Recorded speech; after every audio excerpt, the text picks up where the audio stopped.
जय महाराष्ट्र मित्रांनो, आज मी तुमच्यासोबत इम्पॉर्टंट स्टोरीज डिस्कस करत आहे ते म्हणजे UPSC एक्झामिनेशनबद्दल. Okay, real motivation for UPSC aspirant, unemployment ratio increase in India why, आणि यामागे काय only one reason government exams आहे की एनी अदर रिजन्स पण आहे. ओके, तर आय थिंक गाईज मला वाटते की just you want to be focus on this video because today I want to be discuss with you one of the motivational video like about the UPSC examination. Okay, तर तुम्ही माझ्या या व्हिडिओमध्ये continue राहा आणि मी तुम्हाला आज UPSCची जे रिॲलिटी आहे, not only UPSC examination but also any competitive examination. Okay, but today मी तुमच्यासोबत फक्त UPSC एक्झामिनेशनबद्दल डिस्कस करणार आहे, तर म्हणून तुम्ही माझ्या या व्हिडिओमध्ये कंटिन्यू रहा.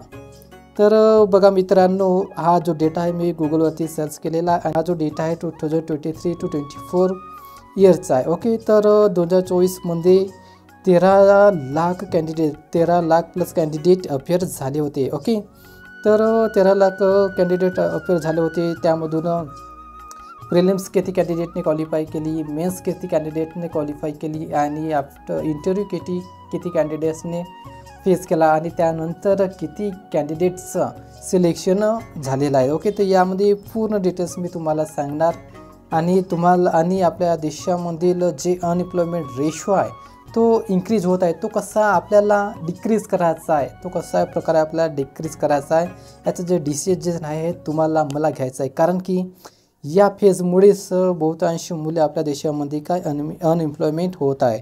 Not only one of the reasons government examination, any other examination also here. Okay, any other reason also here. Okay, तर चला मित्रांनो, बघा 2024मध्ये जे 13 लाख कॅन्डिडेट अप्लाय झाले होते, आणि त्यामधून किती कॅन्डिडेट्सने UPSC प्री एक्झामिनेशन पासआउट केली हे सुद्धा मी इथे तुम्हाला सांगणार. कारण हा जो डेटा आहे हा रिअल आहे. ओके, हा गुगलवरती मी सर्च करून इथे कॉपी पेस्ट केलेला आहे, तर म्हणून तुम्ही याकडे लक्ष द्या. ओके, कारण तुम्ही जर या रिॲलिटीला समजणार तर मला वाटते की तुम्ही तुमच्या लाईफमध्ये अवेअर होणार. कारण की ही जी एक फेज आहे खूप डेंजरस आहे, आणि या फेजमधून जो जातो त्याच्यावरती काय बिततात आणि तो कशा प्रकारे या जर्नीमध्ये सर्वाईव्ह करतो, आणि लास्ट त्या कॅन्डिडेटला जर त्याचं सक्सेस, त्याचं एम, त्याचं गोल न मिळत असेल तर त्याला खूप प्रॉब्लेम्सना सामना करावा लागतो. ओके, तर सर्वात महत्त्वाची गोष्ट म्हणजे ही आहे की how many seats are in UPSC 2024, म्हणजे ना UPSC एक्झामिनेशनमध्ये किती सीट्स आहे याकडे आपल्याला लक्ष दिलं पाहिजे. ओके, हा खूप इम्पॉर्टंट पॉईंट आहे. तर बघा मित्रांनो, यामध्ये फक्त 1056 seats also available in there. Okay, approximate. तर यामध्ये फक्त 1056 वॅकन्सीज इथे अवेलेबल आहे, आणि आपण या डेटाकडे लक्ष देत नाही. या डेटाकडे आपण लक्ष देत नाही, आणि विदाऊट आय ओपनिंग या एक्झामिनेशनसाठी आपण प्रिपरेशन करतो, आणि या एक्झामिनेशनसाठी आपण आपल्या लाईफचे 4 ते 5 किंवा 6 वर्ष, 7 वर्ष, कोणी 10 वर्षापर्यंतसुद्धा या एक्झामिनेशनचं प्रिपरेशन करतात. आणि शेवट मिनिमम कॅन्डिडेट्समध्ये ॲज अ शुअर 1056 कॅन्डिडेट्सच फक्त सिलेक्शन होणार.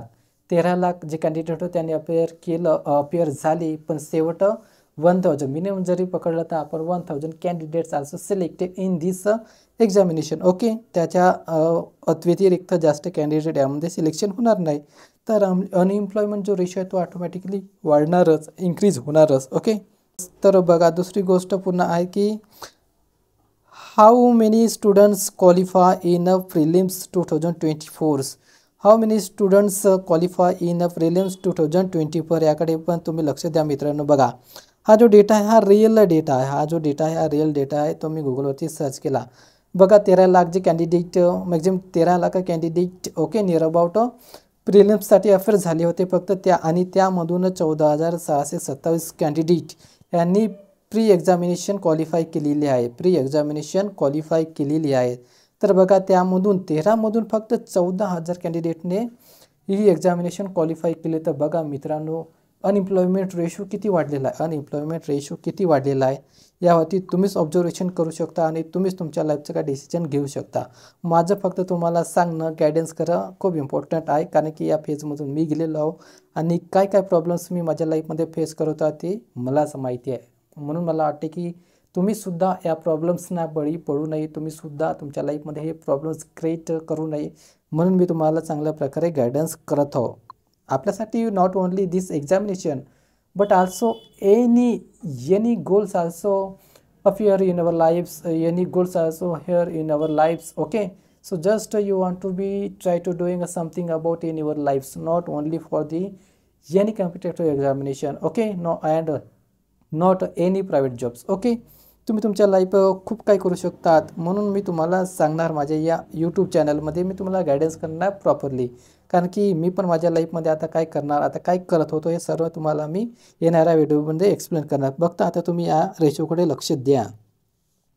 ओके, तर बघा 14,600 कॅन्डिडेट्स फक्त प्रीलिम्ससाठी अपिअर झाले. आणि त्यानंतर बघा दुसरी गोष्ट, so how many students clear UPSC Mains in 2024. Okay, याकडे पुन्हा तुम्ही लक्ष द्या मित्रांनो.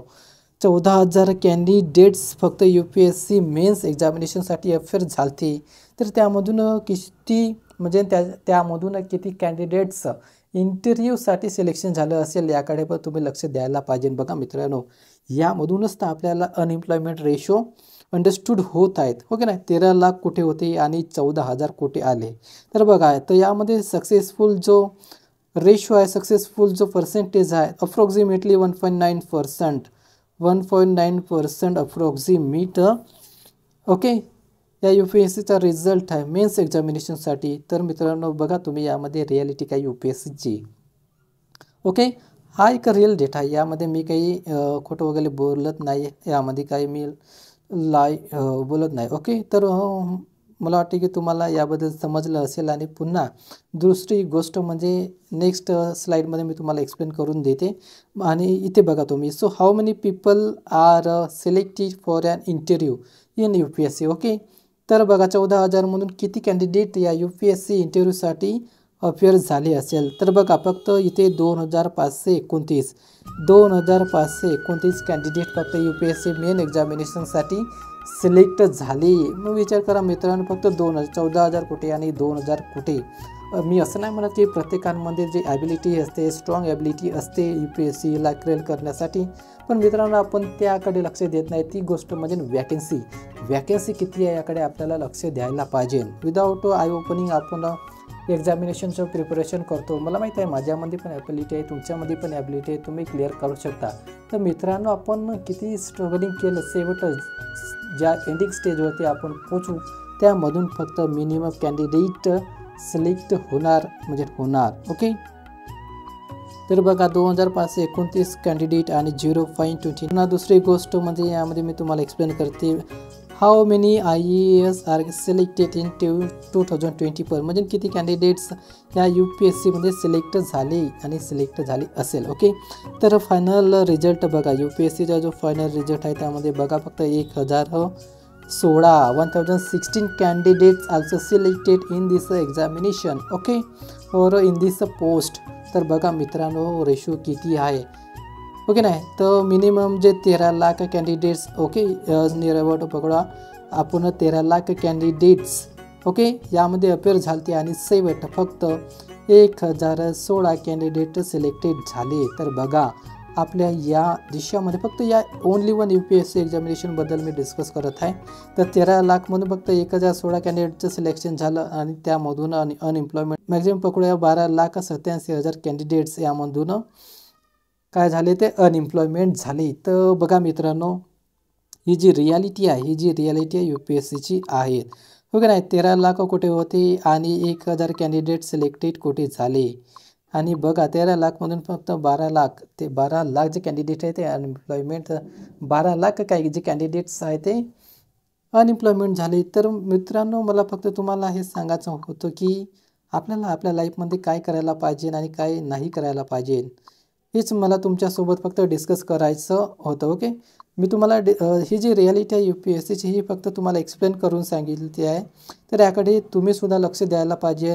मीसुद्धा याकडे आता लक्ष देत आहे, कारण की ही एकच UPSC एक्झामिनेशन किंवा एनी अदर कॉम्पिटेटिव्ह एक्झामिनेशन ती आपली लाईफ होऊ शकत नाही. कारण की आपण जे स्वप्न, मला माहिती आहे की आपलं ड्रीम आहे, आपलं जे ॲम्बिशन आहे ते आपण बघितलं, ते आपलं परमनंट ॲम्बिशन आहे की टेम्पररी ॲम्बिशन आहे, याकडे पण आपण लक्ष दिलं पाहिजे. कारण की आपण क्रेज बघतो, फक्त आपण क्रेज बघतो UPSCचा, आणि तो जो ग्लॅमरस लुक आहे out of the UPSC examination, त्यांना बळी पडून आपण या एक्झामिनेशनसाठी येतो आणि प्रिपरेशनसाठी तयारी करतो. ओके, कारण की जे मी फेस केलं ते तुम्ही पण करत आहे, जे तुम्ही करत आहे ते मी पण करत आहो, हो की नाही. कारण हीच आपल्या लाईफमध्ये खूप काही करायला आहे मित्रांनो, आणि आपल्याला ते करायला पाहिजे. मी पण आता डिसिजन घेतलं, आता मी पण एका पॅरामेडिकल स्टुडंट, याबद्दल असू द्या मित्रांनो, व्हिडिओ लॉंग होणार. माझ्या लाईफबद्दल जे काही इन्फॉर्मेशन आहे ते तुमच्यासोबत डिस्कस करणार नेक्स्ट व्हिडिओमध्ये. ओके, कारण की यामध्ये मी फक्त तुम्हाला जी UPSCची रिॲलिटी आहे आणि एम्प्लॉयमेंट रेशो का बरं वाढत आहे तेच मी तुमच्यासोबत शॉर्टली डिस्कस केलेलं आहे. तर तुम्ही ही एक रिॲलिटी तुम्ही अंडरस्टँड करून घ्या, आणि तुमच्या लाईफमध्ये तुम्ही याबद्दलचे जे डिसिजन आहे ते तुम्हाला घ्यायला पाहिजे, हो की नाही. तर चला मित्रांनो, मी तुमच्यासोबत आता रेग्युलर डिस्कशन्स करणार UPSC स्टडीबद्दल, UPSC एक्झामिनेशनबद्दल. एक माझं व्लॉग चॅनल आहे, तर तुम्ही माझ्या या यूट्यूब चॅनलला सबस्क्राईब करा, लाईक करा आणि शेअर करा. ओके, तर मित्रांनो, ज्यांना कोणाला याबद्दल जर जे काही प्रॉब्लेम्स असेल, कोणाला वाटत असेल की it is not a good information, तर ते मला कमेंट्स करून सांगू शकतात. ज्यांना जर चांगली वाटत असेल इन्फॉर्मेशन, ते सुद्धा मला कमेंट्स करून सांगू शकता. ओके, मी सुद्धा तुमच्यासाठी व्हिडिओ बनवणार. जय महाराष्ट्र मित्रांनो. पुन्हा तुम्ही माझ्या यूट्यूब चॅनलला सबस्क्राईब करा, लाईक करा आणि शेअर करा. Thank you so much.